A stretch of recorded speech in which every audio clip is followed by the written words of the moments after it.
Vidíte, my už sedíme trochu jinak, ale stále jsme u nás v obýváku. Ale sedíme takhle proto? Máme naše křesílka, protože nás tady strašně moc.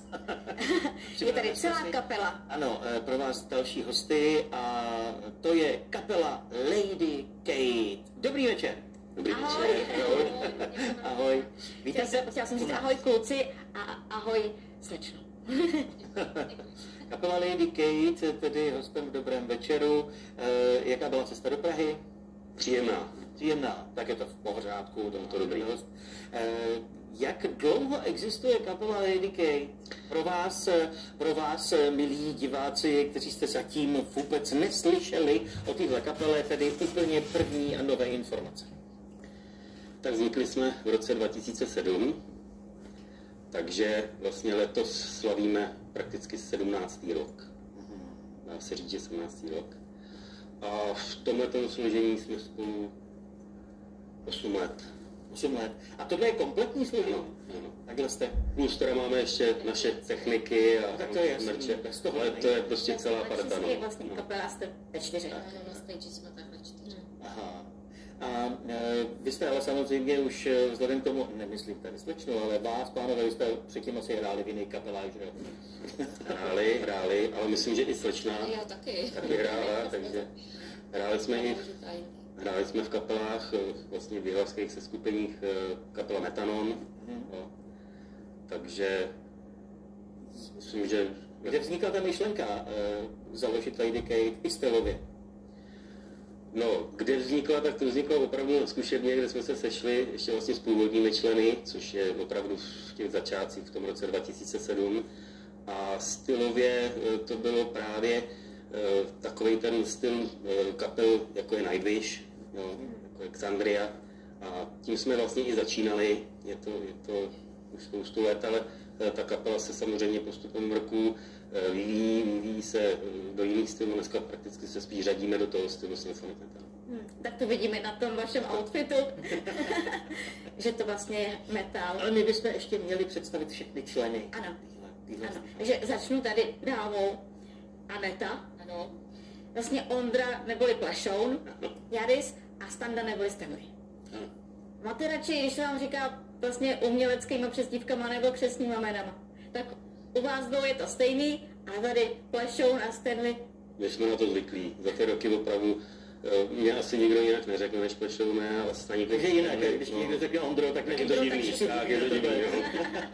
Jediná, kdo ti říká Ondra. Jo. Aneta vlastně je jediná, co mi říká Ondro. A ještě manželka teda. Tam taky říká Ondro. Občas. Když nezlobím. Zlobíš? Jsem tam. Jo? Jsem tam. No, Správný. teď už prakticky samozřejmě ty roky nějakým způsobem jdou nahoru, takže už jsem vyklidněn. Já si myslím, že bychom si teď měli pustit videoklip. Ten se jmenuje Tajemství. Řekněte nám něco. No, představ si klip Tajemství. Prosím, mikrofon. Je to písnička, my máme na každý desce jednu písničku v češtině, takže tohle je v současné době jedna ze 2 písní v češtině. Zdánlivě by to mohlo by se zdát, že ta písnička je vlastně v nějakým jako jednoduchým tématu, ale ono to pobírá poměrně dost složitý téma nějakých závislostí a podobně, takže tak je pojat i ten klip, který je vlastně z jakého je to My děti ze stanice Zoo. Ano. Z toho původního filmu. Ale je to jedna z mých nejoblíbenějších písniček. Teda upřímně, jako vždycky se na ní těším, když ji hrajeme, protože je prostě dobrá. A proč Tajemství? Protože když si poslechnete ten text, tak je tam taková atmosféra jakýho si právě tajemství, jakýho si prostě táhne se tam taková linka toho, že si tam každý může ještě něco svýho najít. Takže tohle mi tam přišlo takový jako nejpříhodnější. Můžeme to možná shrnout tak, že každý z nás máme nějaké Přesně. tajemství. No a teď pojďme tedy na ten klip. Lady Kate, Tajemství.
jsme tady zase a vy možná ještě jste taky trošku konsternováni z toho klipu, který jste viděli, kapela Lady Kate a Tajemství. Já teď držím v ruce desku, na které ta písnička je to deska Best of, klidně ji takhle můžu ukázat, abyste ji viděli. Je vlastně z loňského roku a já držím ještě vlastně z roku 22.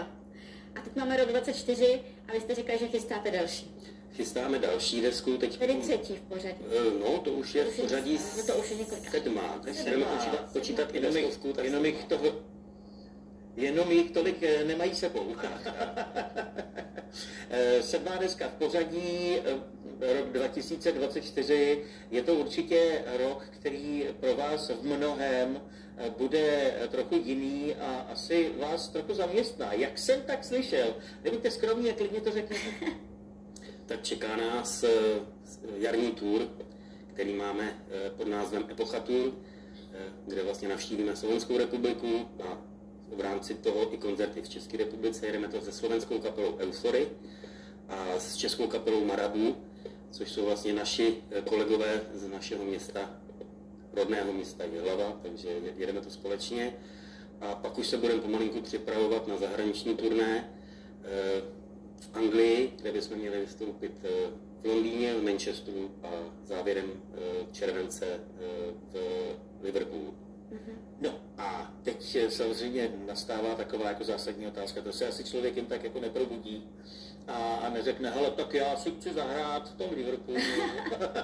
Co, jak to bylo, jak je dlouhá cesta? Jaká byla ta cesta, přesně. No, existuje tam rádio Bloodstream, který slaví, vlastně za loňský rok slavilo 1 milion posluchačů a v té hitparádě, kterou oni měli, tak vlastně jsme byli i my, jako naše kapela, a oni pozvali do té Anglie ty kapely, které měly jakoby největší tu posluchovost, co se týče klipů a skladeb, a mezi nimi jsme teda byli my, takže máme z toho radost, že nás milovali. To je velká podsta. Pro nás jo. Ale až nemluvíš pořád jenom ty, necháme mluvit také tvoje kolegy. Jak se těšíte v Anglii? No, bude to zážitek asi. Je tak daleko jsme ještě nebyli. Nejdál jsme byli v Praze asi. Že to bude úplně zahraniční premiéra vaše? Ne, hráli na Ukrajině. Nepočítám Slovensko. Na Ukrajině. Na Ukrajině jsme hráli ještě. Na Ukrajině. To ještě bez mě. Sice už rok, ale už je to Ukrajina. Kdy to bylo? 2013. To bylo 2013. Bylo tam 4 dny. Nádherný. A ještě bylo trošičku Jo, to doba jiná doba. Kompletně všechno jinak. Jsme tam chodili do Samopalom a ještě jednou, ale to bylo ještě jednou. No, přes hranice to museli jako... A takže pro tebe, Anetko, to bude premiéra zahraniční, jakoby, když jsi nebyla na té Ukrajině. Ano, hudební kapely, když teda nepočítáme Slovensko, tak jo, tak to bude, tak jsem z toho jako dost nervózní, budeme povídat. Ale známí, co tak jako bydlí nebo jezdí po těch koncertech i právě do zahraničí, tak byť jsou Britové takový chladní, řekněme, tak na těch koncertech to prý umí jako dobře rozjet. Už od začátku. No tak se tady budeme věřit. díváme na vlastně obrázky z vašich koncertů, tak jak hrajete. Kolik toho máte vlastně za sebou už? Dá se to dneska nějak jako sesumarizovat? Zajímavé. Jaký číslo? Tak tohle je určitě z nějakých festivalů. Tohle je z festivalů a z různých koncertů a třeba loňský rok jsme měli nějakých 45 koncertů a letos si myslím, že to nebude jinak, plus navíc teda ještě k tomu samozřejmě ta Anglie. Že letní festiáky taky Letní festivaly, no, Určitě. klubová tour. Festivaly, teda za mě já jako miluji letní festivaly. Který třeba je pro tebe nejlepší? Magma Fest byl skvělý, Léto s Richtářem, Masters of Rock. Masters of Rock, Top Fest na Slovensku. no a kam dnes tady takhle vezmu? Ano. Ty máš tahát. Tady to máme sepsaný. To je určitě seznam těch, co budou, že? Co budou, no. No tak jo. Co budou, ano. Tady třeba se těším já osobně, protože jsem z Jihočeského kraje, Jemnice Barcha, tak to jako bývá velká akce. A tam teda jako použijeme, máme i nově připravený nějaký jako ohňový show a podobně, takže tam budeme večer, tak tam si myslím, že to teda rozproudíme. A co bude ještě velkýho, Ondro, prosím tě? Ty to No tak určitě, já se těším na Food Fest, do Žlečeho Tábora, bohumínské slavnosti, že těch akcí tam bude hodně, no. Trenčín, Epocha Tour, že jo, Grůdky, Epocha Tour, Hřimov, Jelaba. To je součást, toho vašeho. součást toho tour, který tady vlastně jako taky jsme načali, československý tour, který je, a to už je vlastně na jaře, protože to je v dubnu. Začínáme 19. dubna v Jihlavě, pak hnedka 20. se přemístíme do Pelhřimova, no a pak tam máme ty Vrůdky, to je 4. května, tam ještě máme Trenčín 12. Jo, a ještě Trenčín, no, všechno máme na webovkách. Diváci v Praze, můžou vás vidět třeba v Praze? Během tohoto roku, Během tohoto roku něco domlouváme, ale ještě to není potvrzený, nicméně jsme zde vlastně byli na podzim v listopadu na lodi Kamina Blad, kde jsme měli koncert a bylo to teda nádherný. Byla to spíš taková klubová, jakoby... No právě, než si Kamína není pro vás úplně jako malička. Jako bylo to hezký, my jsme tam křtili nějaký kalendář a i zároveň myslíme... Z Kočičího útulku? Jo, z Kočičího útulku, tak si nás pozvali jako... Ale bylo to, my jsme jako nevěděli, co od toho očekávat. Jsme tam přišli, protože jsme teda jako je to takový malinký, si říkáš, to bude hluk, ale bylo to super. I zvukově to tam má jako vyladěný, tak jo, to bylo dobrý. To je hezký. A když už jsme u těch křtů, tak my tady máme samozřejmě taky knihu. Zpověď rockera. Zpověď rockera, když sen se stane skutečností a naopak. Takže a je to vlastně zpověď tebe. Ano. To má na svědomí Plašoun. Ano, to má na svědomí Ondra Němec. A když je tam ten sen se stane skutečností, takže vlastně tobě se ten sen stal skutečností, nebo máš ještě další sny? No tak myslím si, že sny si má každý plnit a nikdy jich není dost. To jako v první řadě. Splnil jsem si sen mít okolo sebe lidi, se kterými můžu dělat muziku, která mě baví. To jsem si splnil. Pak jsem si splnil sny dostat se na pěkný pódia, velký pódia, to jsem si taky splnil. Ale samozřejmě mezi tím byly i nějaký pády a ty tam jsou i zanesený v té knize a myslím si, že jich je taky pár. Takže a je to čistě... Tím, co máme recenze jakoby na tu knihu, je to právě o mně, o mojí práci, jakoby producenta, zároveň o kapele Lady Kate, kompletně o našich pádech a znovustáních, o té show, jak vypadá na pódium i pod pódiem z druhé strany, z těch šaten.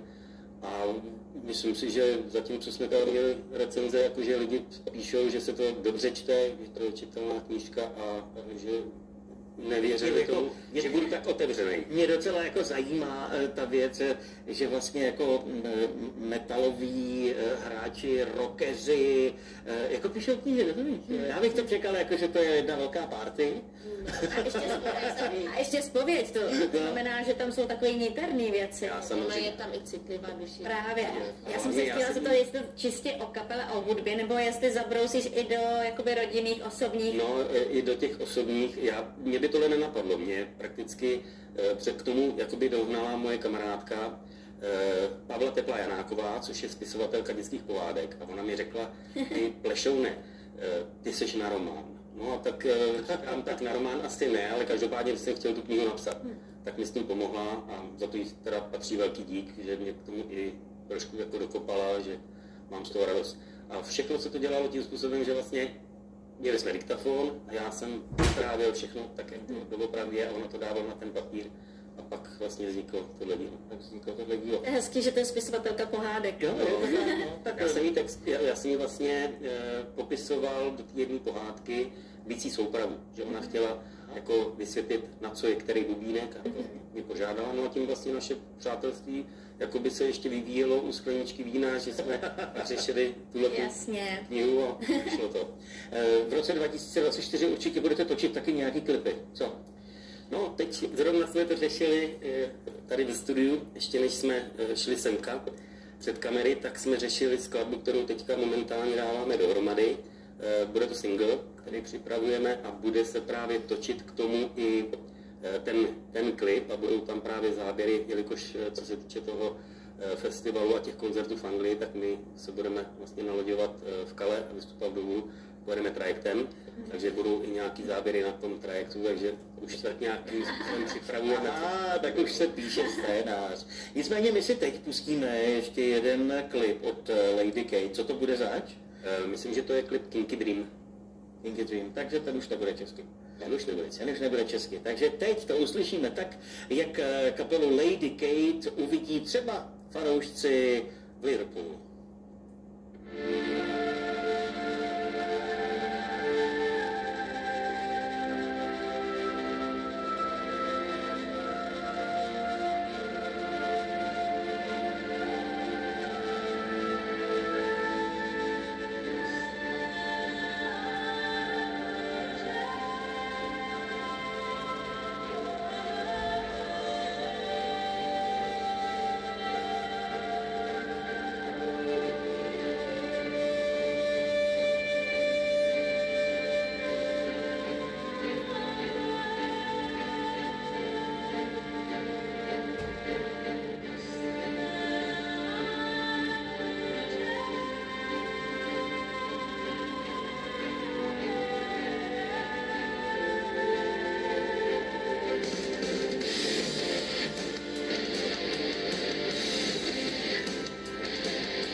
ve studiu s námi je tady kapela Lady Kate. No a my jsme viděli druhý klip.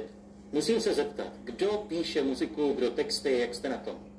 Muziku píšeme společně jako kapela, víceméně kytarista třeba přijde s nějakým kytarovým riffem, Standa vlastně s Jardou se poměrně jako rychle na sebe napojí a nějaký základ té hudby tomu dají.